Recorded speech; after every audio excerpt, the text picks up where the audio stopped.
Hola, buenas noches a cada uno de ustedes. No sé cómo le estará yendo con la lluvia, pero aquí ya pasó. Ya fue unos cuentazos de agua, como dicen por aquí, por un rato y ya se calmó. Espero que estén bien y no sé cómo los que están por allá por San Lucas, esa zona suele llover más escandalosamente que aquí, así que espero que estén bien.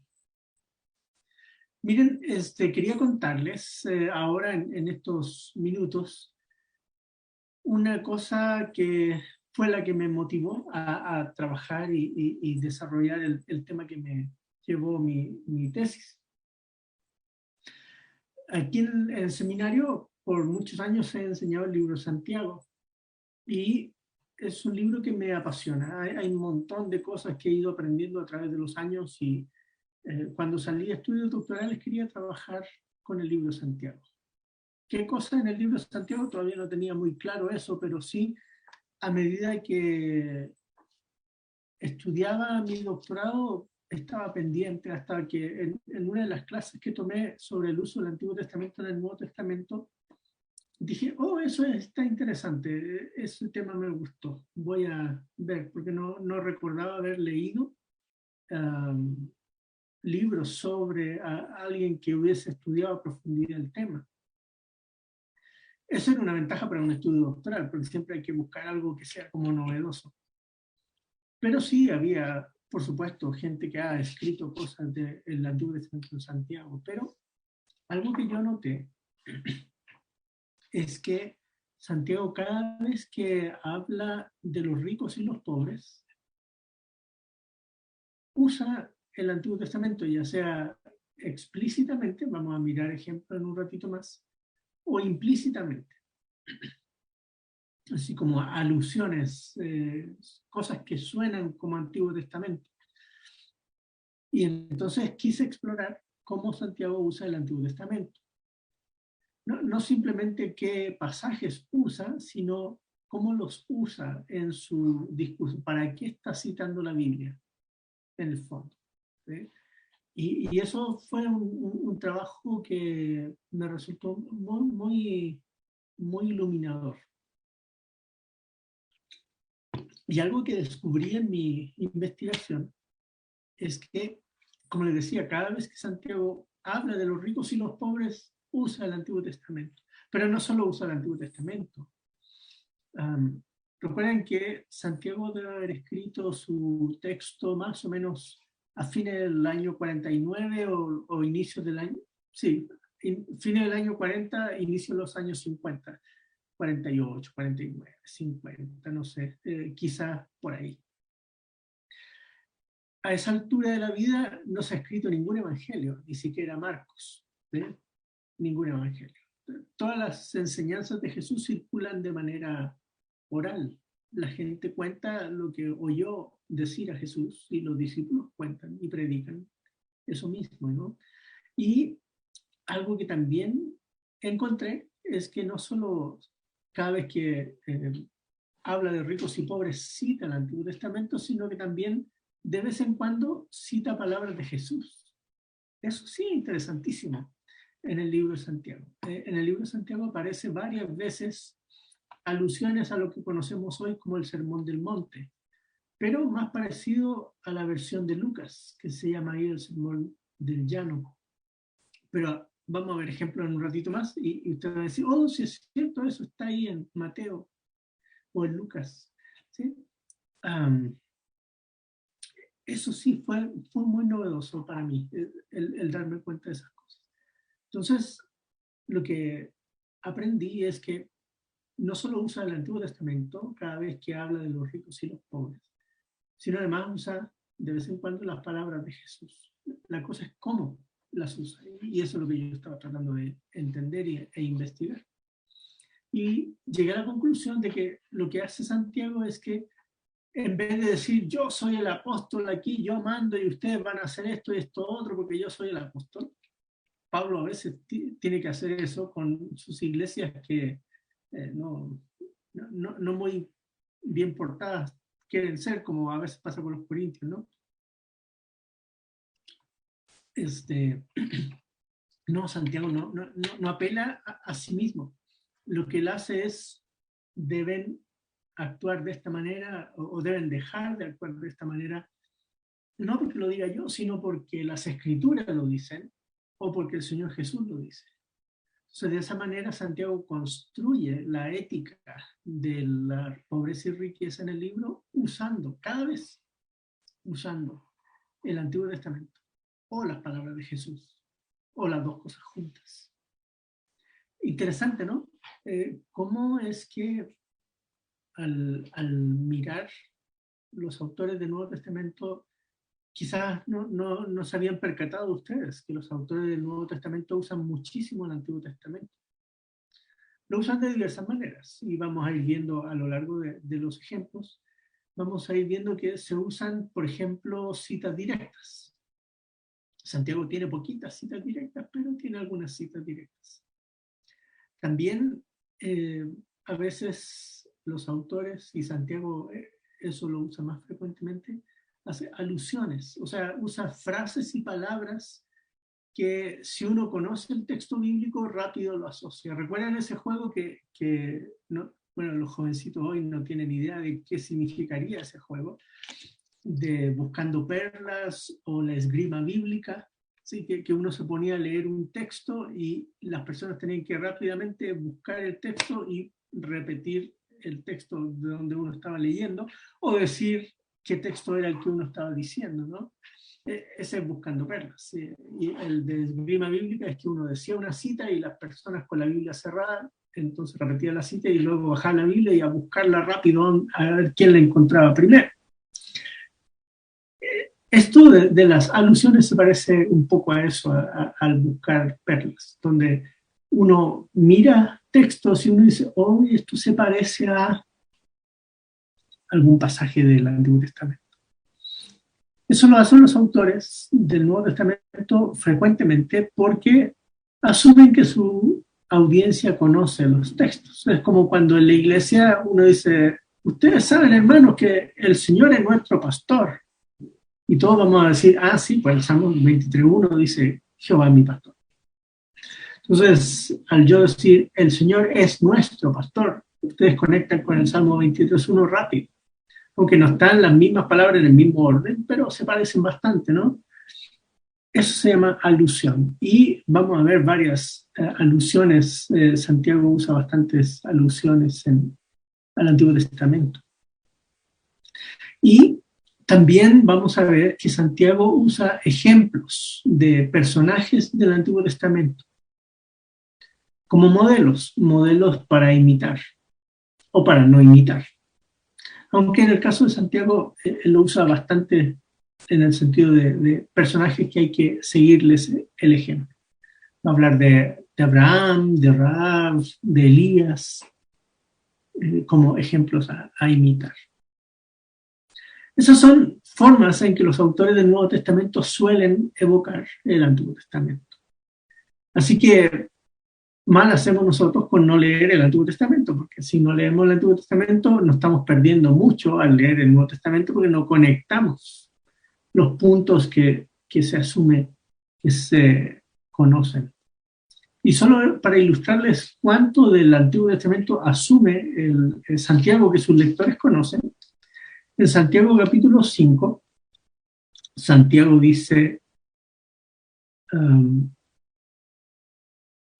ya me pasé a Pedro ahí con mi... Santiago dice,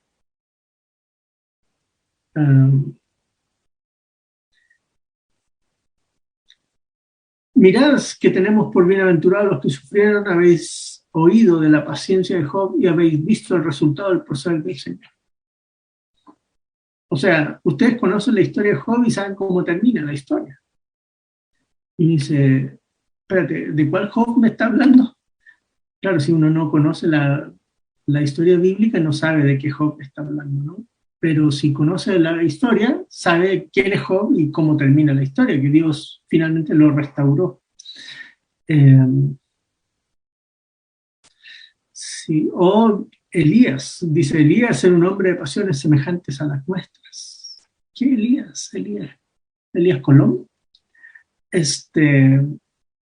es un Elías en particular aquí, y la gente claramente, el autor asume que sus lectores conocen la historia.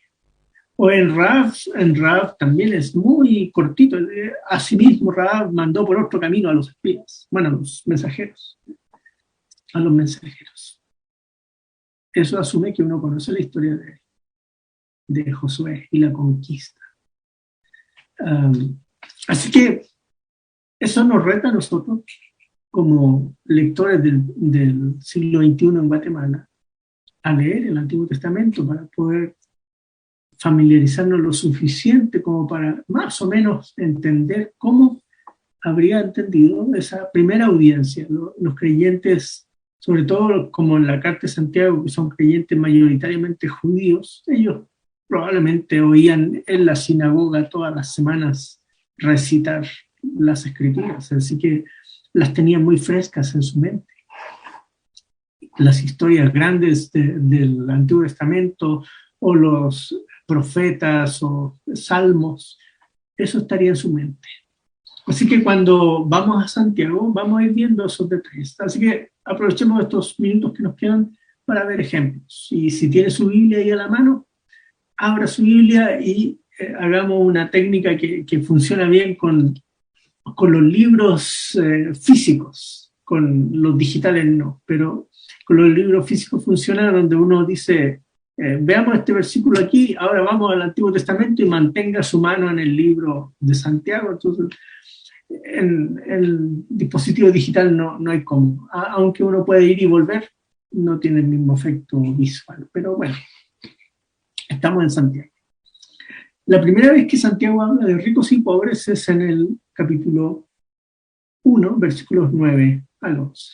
Él dice, pero que el hermano de condición humilde se gloríe en su alta posición, y el rico en su humillación, pues él pasará como la flor de la hierba, porque el sol sale con calor abrasador y seca la hierba y su flor se cae, y la hermosura de su apariencia parece. Así también se marchitará el rico en medio de sus empresas. Si no hemos leído el Antiguo Testamento, pasamos inadvertidamente por aquí encima, pero fíjense que Pedro usa una frase muy parecida. Y podemos mirar a Pedro ahí en el capítulo 1 hacia el final, versículo 24, dice, porque toda carne es como la hierba, y toda su gloria como la flor de la hierba. Sécase la hierba, cáese la flor. Y él agrega, más la palabra del Señor, permanece para siempre. Vean que se parece bastante, ¿no? El rico en su humillación, pues él pasará como la flor de la hierba, porque el sol sale con calor abrasador y seca la hierba y su flor se cae y la hermosura de su apariencia perece. Están citando el mismo texto, solo que levemente diferente está haciéndolo Santiago. ¿Qué pasaje estarán citando del Antiguo Testamento?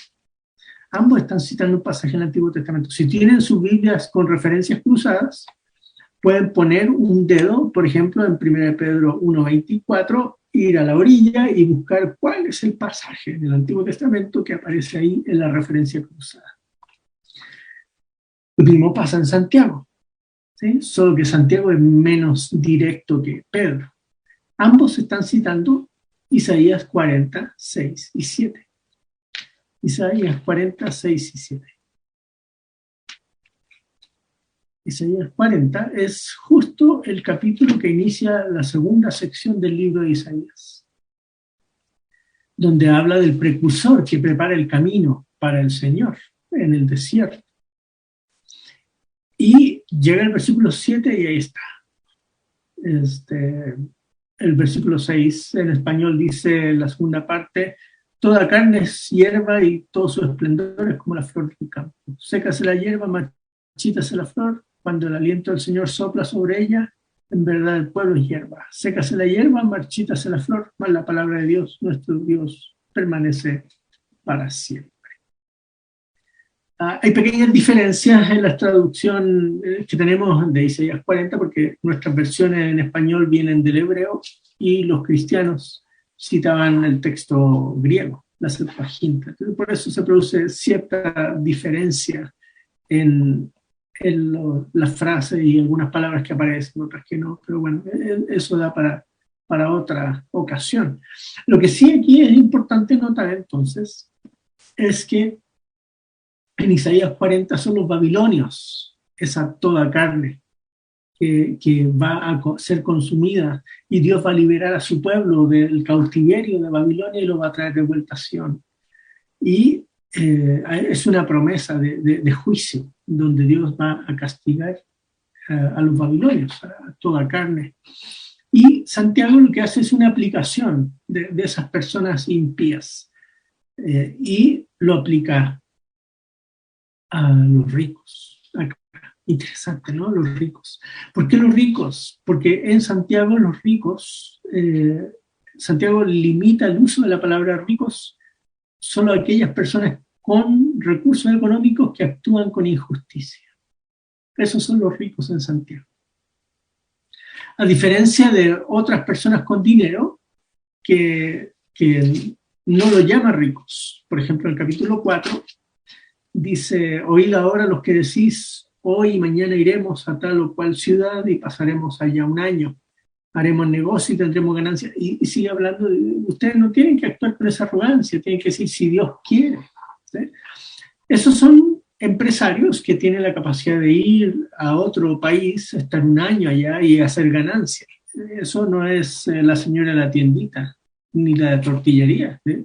Son empresarios comerciantes de mucho poder económico, pero estos actúan con cierta arrogancia que hay que corregir, pero no son impíos, y por eso no los llama ricos.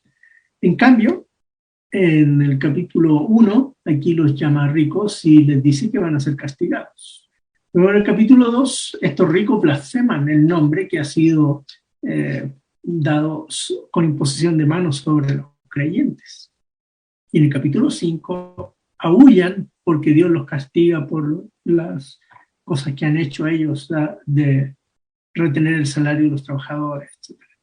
Así que en Santiago, cada vez que Santiago usa la palabra ricos, no está hablando de todos los ricos, sino de un grupo de ricos en particular, los que son impíos, los que se aprovechan de los demás para enriquecerse ellos, los que acumulan bienes y no son solidarios con el pobre. Esa es la persona a quien Santiago usa la palabra ricos. Y por eso lo primero que hace aquí es decirle a la persona pobre, mire, recuerde que Dios lo va a vindicar al final cuando el Señor venga. Pero a usted rico, cuidado, porque Dios lo va a castigar, y lo va a castigar desde ya, no solo hasta el final, desde ya. ¿Sí? El rico perece en medio de sus empresas, dice el versículo 11. Así que vean lo que aprendimos aquí. Santiago nos está diciendo, miren, aquí yo soy el que tengo la autoridad, ustedes van a hacer esto, van a hacer esto. No, él va a Isaías 40 para mostrarle a los ricos que Dios los va a castigar. Ahora, ¿será que había ricos de ese tipo en la iglesia a la que escribe Santiago? Podría ser, ¿no? Pero los pobres que están en la congregación al oír esa sentencia se alegrarían, dirían, oh, Dios nos está oyendo, gracias hermano Santiago por decir esto, tenemos esperanza. Y los creyentes que tienen algo de recursos en la iglesia al oír que los ricos impíos van a ser castigados, pues es un tirón de oreja, ¿no? Si usted está tratando de hacer eso, está equivocado. Y tenga cuidado porque Dios lo va a castigar, así como castigó a Babilonia y liberó a su pueblo de Israel de la cautividad en Babilonia, así también Dios va a hacer con el rico.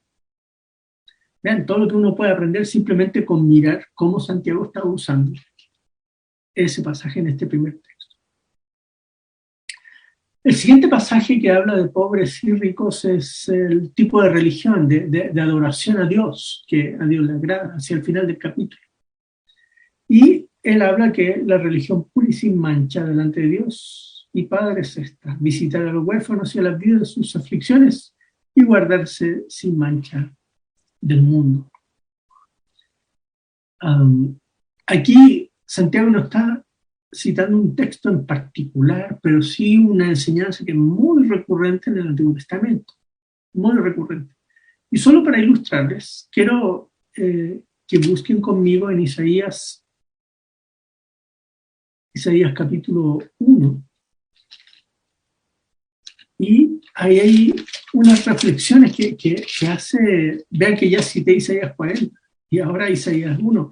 Parece que Isaías es un libro que Santiago tenía en la cabeza, muy empapado del texto. Todo el capítulo 1 viene Isaías reprochando a las personas que tienen un ídolo que se llama Jehová. ¿Sí? Ahora uno dirá, ¿cómo van a tener un ídolo que se llama Jehová si Jehová no es un ídolo? ¿Sí? No, pero es que lo que ellos hacían era creer que lo que ellos estaban haciendo era una adoración correcta. Pero su adoración era inconsecuente, porque junto con adorar a Dios hacían un montón de cosas que les va a reclamar. ¿Sí? Han abandonado al Señor, han despreciado al Santo de Israel, me dicen en 1.4 al final. Y así sigue describiendo las cosas que ellos hacen en lugar de adorar adecuadamente a Dios, lo que ellos están haciendo. Y cuando llega al versículo 16 dice, lavaos y limpiaos, quitad la maldad de vuestras obras delante de mis ojos, cesad de hacer el mal, aprended a hacer el bien, buscad la justicia, reprended al opresor, defended al huérfano, abogad por la viuda. Vean, adorar a Dios es cuidar al huérfano y a la viuda. Es lo que Santiago está diciendo acá, ¿no? Santiago está diciendo que la verdadera religión es visitar a los huérfanos y a las viudas en sus aflicciones. Eso Santiago no se lo está inventando a él, lo está tomando de textos como este de Isaías 1, donde Dios bendice a la verdadera y la genuina adoración cuando es consistente. Y por eso es que Santiago dice aquí que la verdadera religión es adorar a Dios, claro, adorarlo, pero de una manera que además cuida al menesteroso, visita a la viuda, al huérfano en sus aflicciones. Y guardarse sin manchar el mundo. Eso es también por todos lados, ¿no? Hay otro pasaje en Job muy interesante donde también hace este tipo de vocaciones y conexiones entre adorar a Dios y cuidar a la viuda. Entonces, hasta aquí dos ejemplos donde uno puede ver cómo Santiago está usando el Antiguo Testamento. Otro ejemplo más, en capítulo 2, quiero brincar un poco, en el capítulo 2, otro estilo de uso. Ya vimos alusiones. Aquí en el capítulo 2, cuando habla de qué sirve decir que uno tiene fe si al fin y al cabo está el hermano pobre, la hermana pobre, y ahí en la congregación yo veo la necesidad y me hago el loco. ¿De qué sirve? Dice, no, hermanos, la fe hay que evidenciarla. Y le voy a dar dos ejemplos. Y da un ejemplo de un hombre rico y de una mujer pobre. El hombre rico es Abraham, un hombre con muchos recursos, ¿no? Muy bendecido por Dios. Y es un hombre que mostró obediencia al sacrificar a su hijo. El casi sacrificar a su hijo en el altar, ¿recuerdan?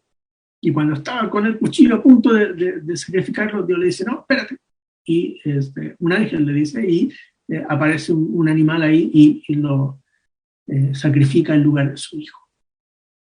Y el otro ejemplo es de Rahab, que ya lo mencioné hace un ratito atrás. Era una prostituta que vivía en la muralla, ¿no? Una mujer pobre, marginal, que también muestra una fe genuina en Dios y lo evidencia al arriesgarse, al ser hospitalaria a una costa de su vida. Y Dios la protege y los espías salen enviados por otro camino, ¿recuerdan la historia? Y luego vienen, se caen los muros y la familia de ella y ellas son rescatados. Dos ejemplos. Entonces aquí en el capítulo 2 lo que estamos viendo es que Santiago usa el Antiguo Testamento pero de una manera diferente. Lo que él hace es usar modelos de personas a imitar. Esa es otra forma de usar el Antiguo Testamento que tiene Santiago. Entonces vean, Santiago está construyendo su enseñanza de riqueza y pobreza usando el Antiguo Testamento. Eso lo hace porque apela a la autoridad de las Escrituras, no su propia autoridad, sino a la autoridad de las Escrituras. ¿Y dónde hay palabras de Jesús? Bueno, ahí mismo en el capítulo 2, cuando está regañándolos ¿recuerdan la escena al principio del capítulo 2, donde dice que entra un hombre con un anillo de oro y vestido con ropa brillante, y le dicen, por favor, pase por aquí, no le voy a tomar la temperatura, no se preocupe, no tenga pena, siéntese por acá. Y entra el hermano pobre, le voy a tomar la temperatura, por favor, lávese bien las manos, póngase esta mascarilla, esa que trae no sirve, y quédese por ahí paradito. Y dice Santiago, no, eso que están haciendo es discriminar, y eso no está bien. Y al regañarlos por lo que están haciendo, les dice en el versículo 5, hermanos míos amados, escuchad, ¿no escogió Dios a los pobres en este mundo para ser ricos en fe y herederos del reino? ¿Quién dijo, bienaventurados son los pobres porque ellos heredarán el reino? ¿Quién dijo eso? Exacto, Jesús en el Sermón del Monte. Solo que el Sermón del Monte de Mateo dice los pobres en espíritu. Lucas es el que dice simplemente bienaventurados los pobres. ¿Sí? Pero ahí está, palabra de Jesús, que Santiago ahora está usando como ejemplo también de nuevo para construir su enseñanza. Y sin duda los hermanos deben haber oído las enseñanzas de Jesús una y otra vez. Así que cuando Santiago lanza esta pregunta retórica, asume que sus oyentes van a entender la indirecta, van a entender que, miren, ustedes están discriminando aquí a los pobres y no deben hacer eso porque Jesús nos dijo que no lo hiciéramos. Y que los pobres son herederos del reino, así que nosotros debemos tratarlos como coherederos. Buen ejemplo, ¿no? Entonces, así, a grandes rasgos, les puedo mostrar eso. Hay otros ejemplos más, pero el tiempo pasa volando y ya pasaron los 30 minutos. Así que quiero aprovechar entonces de reforzar lo que les decía. Lo que yo descubrí en mi tesis es que Santiago construye su ética de la pobreza y riqueza sobre el Antiguo Testamento y las palabras de Jesús. Eso es lo que él hace. ¿Cómo usa el Antiguo Testamento? Lo usa para fortalecer su enseñanza, para revestirla de la autoridad que no viene de él, sino de las Escrituras y del mismo Señor Jesucristo. Buen desafío para nosotros también, ¿no? ¿Cómo enseñamos la ética a nuestros hijos? ¿Aquí yo soy el papá y yo mando? ¿O, mira, el Señor Jesús nos enseñó que, o la palabra de Dios nos dice que? ¿Cómo construimos nuestra autoridad al enseñar a nuestros hijos? Buen desafío, ¿no? O cómo lidiamos como congregación. ¿Imponemos nuestra voz o construimos nuestro discurso sobre la autoridad de las Escrituras y las enseñanzas del Señor Jesús? Eso es lo que hace Santiago en este tema de pobreza y riqueza. Bueno, espero haberlos entusiasmado con el tema y dejarlos picados para más adelante, ¿no? Poder ver otros ejemplos de cómo los autores del Nuevo Testamento usan el Antiguo Testamento. Es fabuloso. Que el Señor les bendiga y que tengan una buena noche.